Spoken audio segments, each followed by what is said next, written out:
Next जो topic है वो स्टार्ट करते हैं। आज का जो टॉपिक रहेगा वो रहेगा हमारा barriers to modifying poor health behaviours.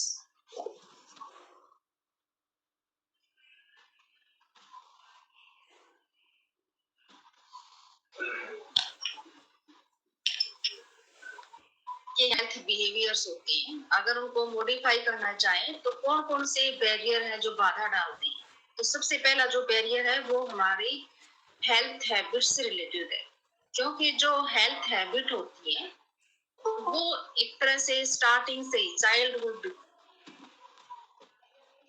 बचपन से ही जो है वो एक तरह से बहुत अच्छे से स्थापित हो जाती है और फिर जल्दी से वो चेंज नहीं होती। तो अगर किसी के अंदर बैड हैबिट स्थापित हो गई है तो उसको चेंज करना बड़ा मुश्किल होता है।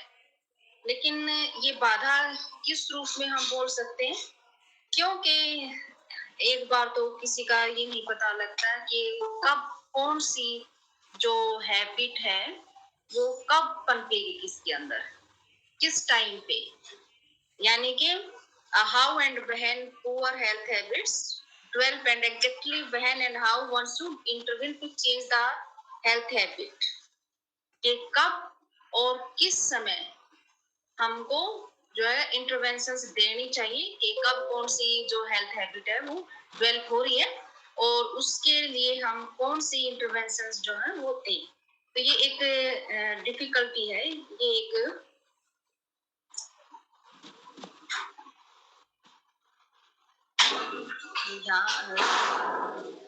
देख पा रहे हो इसको, इस पिक्चर को देख पा रहे हो?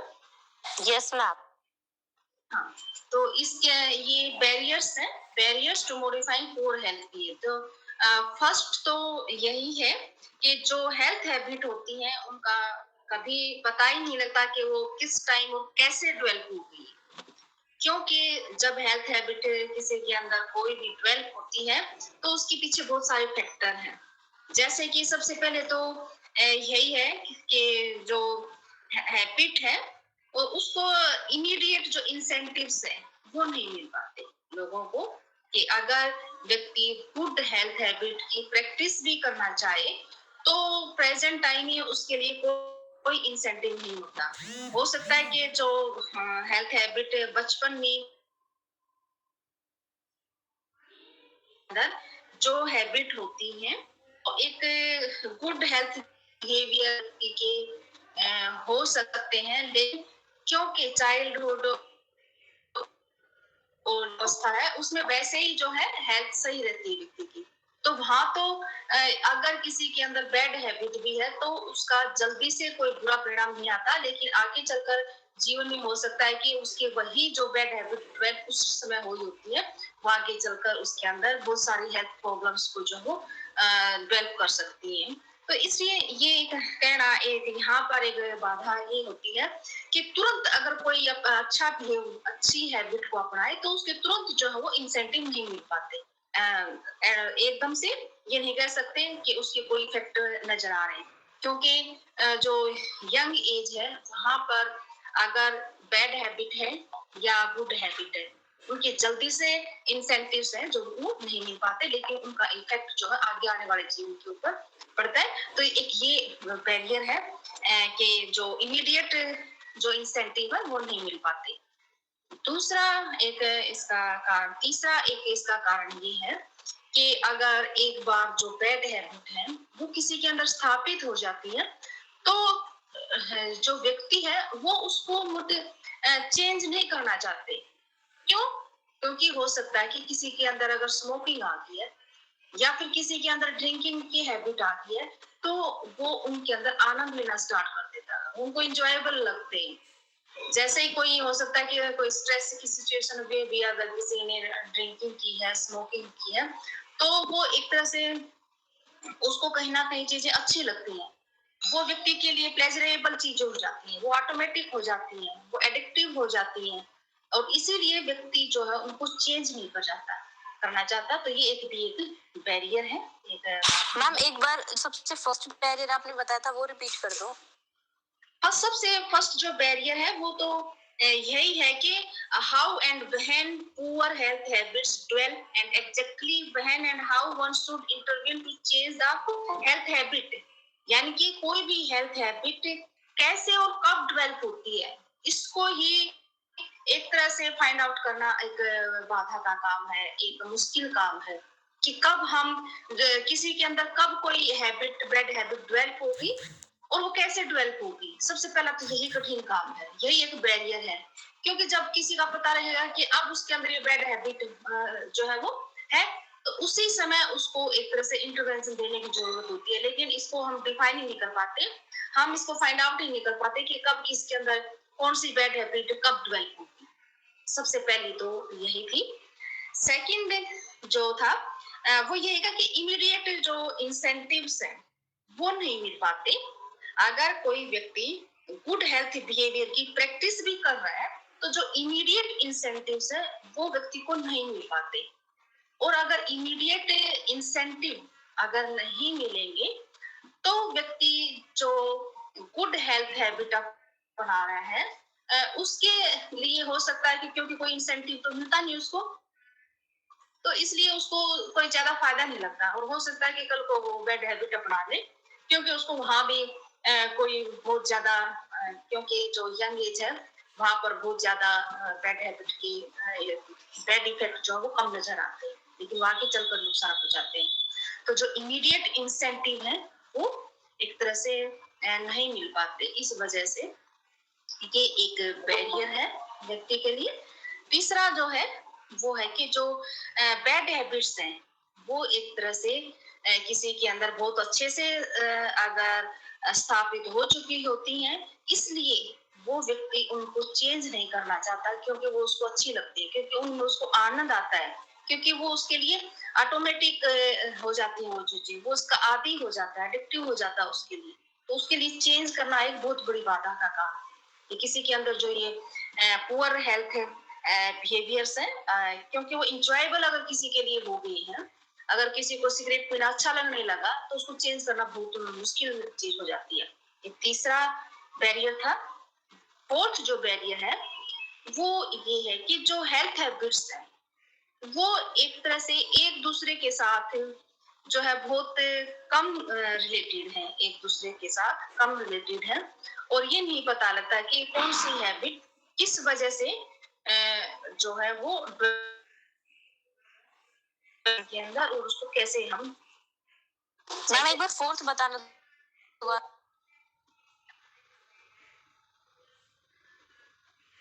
it can difficult to teach people program of good health behavior because health behaviors must often be tackled one at a time। Fourth यही है कि हर हैबिट जो एक तरह से पुअर बैड हैबिट है, जितनी भी हेल्थ हैबिट्स है वो एक दूसरे से बहुत कम रिलेटेड है, यानी कि लगा लो कि स्मोकिंग है, ड्रिंकिंग है, या फिर एक्सरसाइज है, ये क्या है, ये अलग अलग हेल्थ हैबिट है एक तरह की। एक्सरसाइज अलग तरह की है, अगर किसी के अंदर स्ट्रेस है, स्ट्रेस को मैनेज करना है, वो एक अलग तरह की हेल्थ हैबिट है। तो कब किसके साथ जो है कौन सी किसके ऊपर फोकस किया जाए, अगर एक के साथ फोकस करते हैं हो सकता है दूसरी डेवलप हो जाए, अगर दूसरी के ऊपर फोकस करते हैं हो सकता है पहले वाली दोबारा से डेवलप हो जाए। तो एक ऐसा नहीं है कि कोई ऐसी जादू की छड़ी नहीं है कि एक बार किसी चीज को ठीक कर दिया जाए, हमेशा उसके अंदर सारी जो है हेल्थ हैबिट डेवलप हो सकती है। क्यों? जितनी भी हैबिट है वो एक दूसरे से कम रिलेटेड है। फोर्थ पॉइंट ये क्लियर हुआ। Fourth point health habits, yes ma'am. health habits are only modestly related to each other। अब बात ये है कि जो हेल्थ हैबिट्स हैं वो एक दूसरे के साथ बहुत कम रिलेटेड है एक तो, दूसरा जो हेल्थ बिहेवियर्स हैं उनके अंदर स्टेबिलिटी भी नहीं है। आज एक व्यक्ति के अंदर हेल्थ बिहेवियर्स है, इस चीज की कोई गारंटी नहीं है कि कल को वो हमेशा के लिए उसके अंदर वो चीज रहेगी। तो ऐसा क्यों है? इसके पीछे भी कुछ चीजें हैं कि जो हेल्थ बिहेवियर्स है वो उनके अंदर जो स्टेबिलिटी है वो नहीं है, instability of health behaviours. Health behaviours के अंदर जो इनस्टेबिलिटी है वो क्यों है, और जो हेल्थ हैबिट्स हैं वो क्यों एक दूसरे के साथ रिलेटेड नहीं है, इसके पीछे भी कुछ फैक्टर हैं. Why are health habits relatively independent of each other and unstable?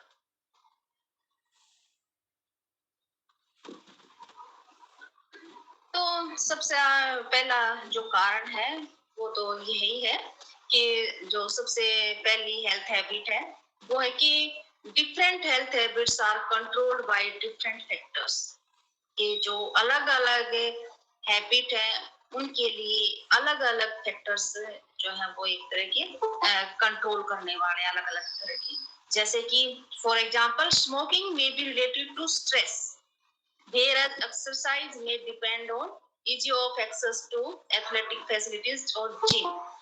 यानी कि जो हेल्थ हैबिट्स हैं उनके को अलग अलग जो फैक्टर है वो कंट्रोल करते हैं. जैसे कि स्मोकिंग तो हो सकता है कि स्ट्रेस की वजह से स्टार्ट की गई हो, लेकिन जो एक्सरसाइज है वो हो सकता है कि जो जिम की जो फैसिलिटीज हैं उनकी वजह से जो है वो कहीं ना कहीं हैबिट जो है वो ना हो. तो ये दोनों के दो अलग अलग हैबिट हैं और दोनों के जो कंट्रोल करने वाली फैक्टर हैं वो दोनों के अलग अलग. तो सबसे पहले तो जो हेल्थ हैबिट है उसके कंट्रोलिंग जो फैक्टर हैं वो अलग अलग हैं. सेकंड जो इंस्टेबिलिटी है का कारण है वो है कि different factors may control the same health behaviours for different people. कि जो एक ही हेल्थ बिहेवियर्स होता है वो हर अलग अलग लोगों के लिए अलग अलग कंट्रोल कर सकता है. मान लो कि एक व्यक्ति के अंदर जो है वो ओवर ईटिंग जो है वो उसका फैक्टर जो सोशल फैक्टर हो सकता है, लेकिन दूसरा व्यक्ति जो है उसकी ओवर ईटिंग हो सकता है कि टेंशन के अंदर जो है वो ज्यादा ओवर ईटिंग कर रहा हो स्ट्रेस की वजह से. तो एक व्यक्ति तो अगर ओवर ईटिंग एक क्या है एक तरह की जो है वो पुअर हेल्थ हैबिट है ओवर ईटिंग, लेकिन ये पुअर हेल्थ हैबिट ये इसके दोनों के कारण अलग अलग है. एक व्यक्ति के अंदर ओवर ईटिंग सोशल फैक्टर की वजह से, दूसरे के अंदर वही जो चीज है वो स्ट्रेस की वजह से है. तो ये एक तरह से इंस्टेबिलिटी इसीलिए है जो हेल्थ बिहेवियर्स की, और एक दूसरे के साथ ये जो हेल्थ हैबिट्स है वो कम रिलेटेड है. वो इसीलिए कम रिलेटेड है किसी के चीज जो है वो किसी व्यक्ति के अंदर वही बैड हैबिट है या पुअर हैबिट फैक्टर की वजह से उसके अंदर डेवलप हो रही है. तो तीसरा जो फैक्टर है थर्ड फैक्टर्स जो है वो एक तरह का जो जैसे कि पीयर ग्रुप का जो प्रेशर है is important in initiating the smoking habit. Over time smoking may be maintained because it reduce cravings and feelings of stress. यानी कि जो तीसरा जो एक कारण है वो थर्ड फैक्टर्स कंट्रोलिंग ए हेल्थ बिहेवियर्स में change over the history of the behaviour.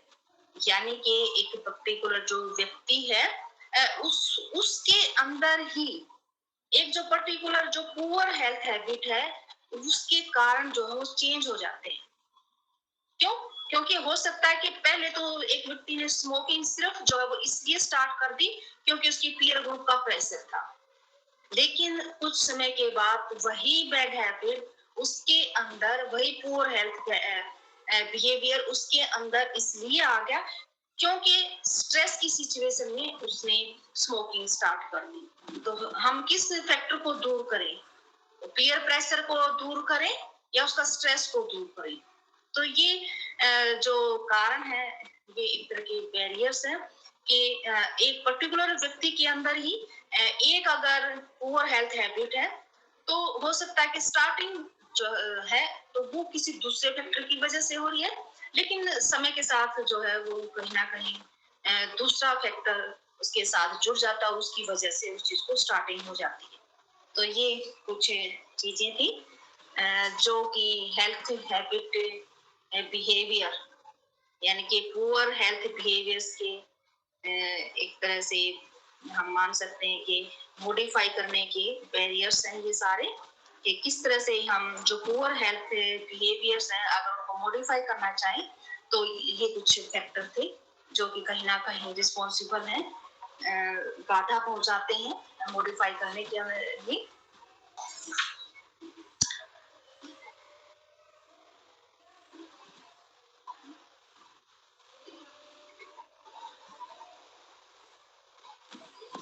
Clear है ये चीज?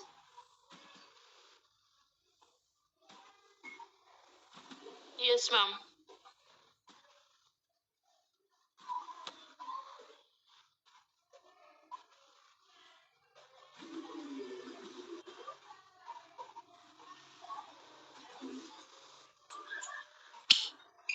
चलिए आज नेक्स्ट क्लास में हम करेंगे कि जो एटीट्यूड चेंज है वो कौन जो हेल्थ बिहेवियर से किस तरह से रिलेटेड है। जो हेल्थ बिहेवियर है और जो एटीट्यूड चेंज है वो कैसे एक तरह से एक दूसरे को प्रभावित करते हैं, यानी कि एक पर्टिकुलर व्यक्ति है उसके एटीट्यूड को हम कैसे चेंज कर सकते हैं, कौन कौन से फैक्टर हैं, कौन कौन सी चीजें हैं जिसके माध्यम से हम किसी पर्टिकुलर व्यक्ति की जो है वो एटीट्यूड चेंज कर सकते हैं। तो ये टॉपिक हमारा नेक्स्ट क्लास के अंदर रहेगा जो हम 1:45 से 1:30 बजे तक। तो अब जितने भी स्टूडेंट एक बार अपनी यहाँ अटेंडेंस लिख दें।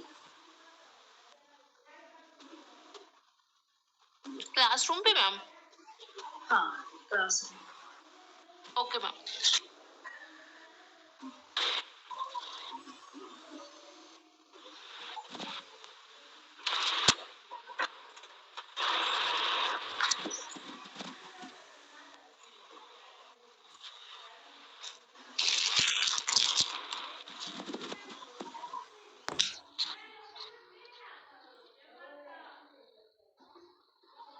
Hello, excuse me ma'am.